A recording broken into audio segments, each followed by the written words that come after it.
បាទជំរាបសួរប្រិយមិត្តទាំងអស់គ្នាខ្ញុំបាទសូមជូនព័ត៌មានដែលប្រជាពលរដ្ឋភៀសសឹកនៅក្នុងខេត្តឧត្តរមានជ័យឥឡូវនេះគឺពលរដ្ឋដៃគ្នាដាំបន្លែដើម្បីចិញ្ចឹមជីវិតបាទអញ្ចឹងពលរដ្ឋដែលស្នាក់នៅក្នុងជំរំភៀសសឹកខេត្តឧត្តរមានជ័យបានព្រួតដៃគ្នាដាំដំណាំនិងបន្លែលើផ្ទៃដីជិត3ហិកតាដើម្បីចិញ្ចឹមជីវិតក្នុងគ្រាដែលប្រទេសជិតខាង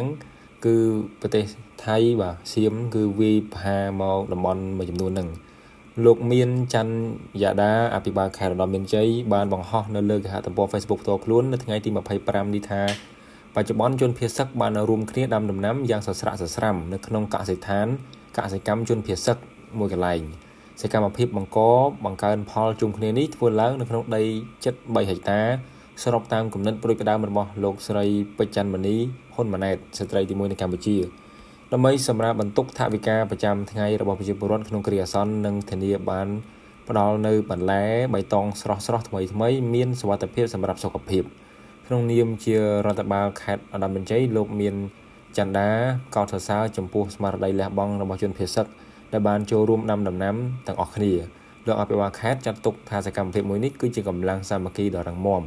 ដែលបានបង្ហាញថាទោះបីជាក្នុងស្ថានភាពលំបាកយ៉ាងណាក្តីក៏ប្រជាពលរដ្ឋខ្មែរនៅតែមានស្មារតីតស៊ូបង្កើនផលដើម្បីចិញ្ចឹមជីវិតនិងជួយគ្នាទៅវិញទៅមក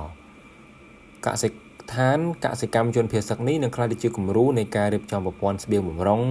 និងជាកន្លែងបណ្ដុះបណ្ដាលបច្ចេកទេសកសិកម្មដល់ប្រជាពលរដ្ឋថែមទៀតដើម្បីធានាថាគ្រប់មណ្ឌលសុវត្ថិភាពទាំងអស់នៅក្នុងខេត្តឧត្តរមានជ័យនឹងមានលទ្ធភាពផ្គត់ផ្គង់បន្លែបង្ការដោយខ្លួនឯងជានិរន្តរ៍នេះបើតាមរដ្ឋបាលខេត្តបាទគិតត្រឹមព្រឹកថ្ងៃទី25ខែធ្នូនេះគឺមានរយៈពេល19ថ្ងៃហើយដែលទ័ពឈ្លានពានថៃបានបន្តបាញ់ប្រហារយ៉ាងកម្រោលចូលទឹកដីកម្ពុជាដោយមិនរើសគោលដៅនិងបានបណ្ដាលឲ្យប្រជាពលរដ្ឋស៊ីវិលស្លាប់កើនដល់30នាក់របួស87នាក់ទន្ទឹមនឹងនេះគិតត្រឹមម៉ោង1រសៀលថ្ងៃទី25ខែធ្នូប្រជាពលរដ្ឋជនភៀសសឹក